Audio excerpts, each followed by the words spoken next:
Big Boss Malayalam season 7 episode review ആയിട്ട് വന്നാണ്. ഇന്നത്തെ എപ്പിസോഡിൽ മാരത്തൺ ടാസ്കിൽ സാബുമോനൊക്കെ നല്ലതുപോലെ തന്നെ ചെയ്തിട്ടുണ്ടായിരുന്നു എന്നൊക്കെ ലാലേട്ടൻ പറയുന്നുണ്ടായിരുന്നു. ആ ഒരു ടാസ്കിൽ ജോക്കറിന്റെ വേഷം എങ്ങനെയുണ്ടായിരുന്നു, എങ്ങനെ ചെയ്തു എന്നൊക്കെ ലാലേട്ടൻ അനീഷിനോട് ചോദിച്ചു കഴിഞ്ഞപ്പം അനീഷ് പറയുന്നുണ്ട്, എനിക്ക് അഭിനയിക്കാൻ അറിയില്ല എന്ന് മാത്രമേ ലാലേട്ടനോട് അപ്പം അനീഷ് പറഞ്ഞുള്ളൂ. അപ്പം തന്നെ ലാലേട്ടൻ അടുത്ത ഡയലോഗ് കൊടുത്ത്, വേറെ ഒന്നല്ല ലാലേട്ടൻ ചോദിച്ചത്, അനീഷ് റീൽസ് ചെയ്യാറില്ലേ, അതൊരു അഭിനയമല്ലേ എന്നുള്ളത് മാത്രമേ ലാലേട്ടനോട് ചോദിച്ചുള്ളൂ. അതിനുശേഷം ലാലേട്ടൻ പറഞ്ഞു, അപ്പോൾ അഭിനയിക്കാൻ അറിയില്ല എന്ന് പറയുന്ന ആ കാര്യം ശരിയല്ല എന്നാണ് പിന്നെ ലാലേട്ടൻ അവിടെ പറഞ്ഞു കൊടുത്തത്. സീക്രട്ട് ടാസ്ക് കുളമാക്കിയതിനെ പറ്റിയും ഈ പറയുന്ന ഷാനവാസിനോട് ലാലേട്ടൻ ചോദിക്കുന്നുണ്ടായി. അതിന് മറുപടി ഷാനവാസ് തിരിച്ച് പറഞ്ഞു തുടങ്ങിയത് കൊണ്ടാണ് ലാലേട്ടൻ വീണ്ടും വീണ്ടും വീണ്ടും ഓരോന്ന് കുത്തിപ്പറഞ്ഞ് ലാസ്റ്റ് ഷാനവാസിനെ അങ്ങോട്ട് ഇല്ലാണ്ടാക്കി കളഞ്ഞു എന്ന് വേണമെങ്കിൽ പറയാം. ഷാനവാസിനെ അത്രയ്ക്ക് ഇമോഷണലി ഡൗൺ ആക്കി വിട്ടിട്ടുണ്ട് ഇന്നത്തെ എപ്പിസോഡിൽ ലാലേട്ടൻ.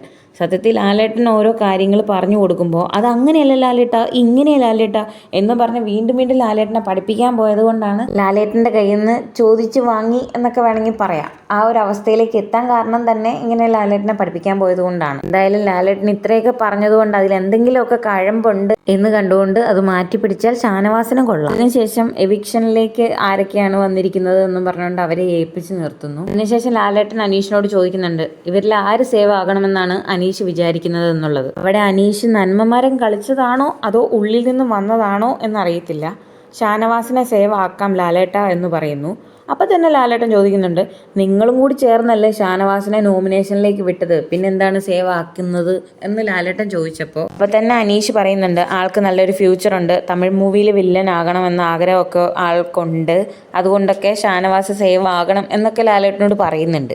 അതേ ക്വസ്റ്റ്യൻ തന്നെ ലാലേട്ടൻ ഷാനവാസിനോട് ചോദിച്ചപ്പോൾ അനീഷിനെ ഒന്ന് നോക്കുക പോലും ചെയ്യാതെ, അല്ലെങ്കിൽ ഓർക്കുക പോലും ചെയ്യാതെ എല്ലാവരും ഒന്ന് നോക്കിയിട്ട് ഷാനവാസ് ഒറ്റയടിക്ക് അനുവിൻ്റെ പേരങ്ങ് പറഞ്ഞു. അവിടെ എനിക്ക് മനസ്സിലായ ഒരു കാര്യം ഞാൻ പറയട്ടെ, ഇങ്ങനെ ചോദിച്ച് അതിലൂടെ ഷാനവാസ് ഒരു നല്ല സുഹൃത്തല്ല എന്ന് അനീഷിനെ ബോധ്യപ്പെടുത്താൻ വേണ്ടിയിട്ട് ലാലേട്ടൻ അവിടെ ചോദിച്ച പോലെ എനിക്ക് തോന്നി. കാരണം ആ ഒരു കാര്യത്തിൽ ഷാനവാസിൻ്റെ ഉള്ളിൽ ഇതാണ് അനീഷ് എന്നുള്ളത് അനീഷിനെ മനസ്സിലാക്കിപ്പിക്കാൻ വേണ്ടി മനഃപൂർവ്വമാണ് ലാലേട്ടൻ ആ ഒരു ചോദ്യം അവിടെ ചോദിച്ചത് എന്നാണ് എനിക്ക് തോന്നിയത്.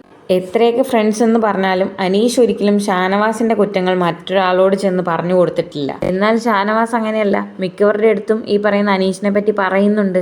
ഷാനവാസിന് അവസരം കിട്ടുമ്പോൾ പലരോടും ഈ പറയുന്ന അനീഷിനെ പറ്റി പറയുന്നുണ്ട്. അതുപോലെ തന്നെ നേരിട്ട് അനീഷിനോടും പലതും പറയാറുണ്ട്. അതുപോലെ തന്നെ നോമിനേഷൻ ചെയ്ത കാര്യം, ഇപ്പം എൻ്റെ ഒരു സുഹൃത്താണെങ്കിൽ അവനൊരു മോശപ്പെട്ട പ്രവൃത്തി അവിടെ ചെയ്തിട്ടുണ്ടെങ്കിൽ, എടാ നീ അങ്ങനെ ചെയ്തു എന്ന് എനിക്ക് പറയാം. അവൻ ചെയ്തത് അത് തെറ്റാണ്, അതിനവന് ശിക്ഷ കിട്ടണം, അതും എനിക്ക് അവിടെ പറയാം. അങ്ങനെ പറയുന്നത് ഒരിക്കലും ഒരു തെറ്റല്ലല്ലോ. അതുപോലെ തന്നെയാണ് ഇവിടെ സംഭവിച്ചത്. അനീഷ് നോമിനേഷനിൽ പറഞ്ഞത് സ്ത്രീകളെ പല രീതിയിലും ഇങ്ങനെ വിളിക്കുന്നതൊക്കെ കേൾക്കുന്നുണ്ടായിരുന്നു. ആ ഒരു കാര്യങ്ങളൊക്കെ പറഞ്ഞിട്ടാണ് നോമിനേഷൻ ചെയ്തത്. അനീഷിന്റെ ഫ്രണ്ടാണ് ഷാനവാസ് എന്ന് കരുതി നോമിനേഷൻ ചെയ്യേണ്ട സമയത്ത് നോമിനേഷൻ ചെയ്യാതിരിക്കാൻ പറ്റില്ലല്ലോ. പക്ഷെ ഈ ഒരു കാര്യത്തിലൂടെ ഷാനവാസ് ഒരു ട്രൂ ഫ്രണ്ട് അല്ല എന്നുള്ളത് അനീഷിന് മനസ്സിലാക്കി കൊടുക്കാൻ വേണ്ടി ലാലേട്ടൻ ചോദിച്ചതുപോലെയാണ് എനിക്ക് തോന്നിയത്. എൻ്റെ ഇതേ അഭിപ്രായം ഉള്ളവരും കമന്റ് ചെയ്യണം, എൻ്റെ അഭിപ്രായം ഇങ്ങനെയല്ല എന്നുള്ളവരും കമന്റ് ചെയ്യണം. അതുപോലെ തന്നെ ഇന്നത്തെ എപ്പിസോഡിന്റെ അവസാനം ആദില നൂറ മാറിയിരുന്നിട്ട് ഇവിടെ നമ്മൾ വന്നിരിക്കുന്നത് പെങ്ങളൂട്ടിക്കാട് കളിക്കാനല്ല, നിലപാടുകൾ ചൂണ്ടിക്കാണിക്കാനാണ്, അത് ചൂണ്ടിക്കാണിക്കുക തന്നെ വേണം എന്നൊക്കെ പറഞ്ഞുകൊണ്ട്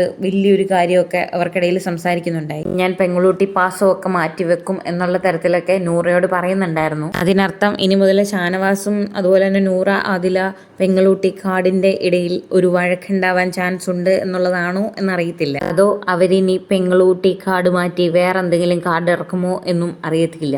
ആർക്കറിയാം ഇനി എന്തൊക്കെ കാണാൻ കിടക്കുന്നു എന്നുള്ളത്. എന്തായാലും നമുക്ക് കാത്തിരുന്ന് കാണാം ഇനി പെങ്ങളൂട്ടിക്കാട് എങ്ങോട്ട് പോകും എന്നുള്ളത്. അതുപോലെ തന്നെ ഇന്ന് എവിക്ഷൻ ഉണ്ടാവാത്തത് കൊണ്ട് നാളെ എന്തായാലും എവിക്ഷൻ ഉണ്ടാവും. നാളെ ബിഗ് ബോസ് വീടിനോട് വിട പറയുന്നത് ആര്, അല്ലെങ്കിൽ ആരൊക്കെ എന്നുള്ളത് കാത്തിരുന്ന് കാണണം. അപ്പം മറ്റൊരു ബിഗ് ബോസ് അപ്ഡേറ്റ്സ് വീഡിയോയുമായി വീണ്ടും കാണാം.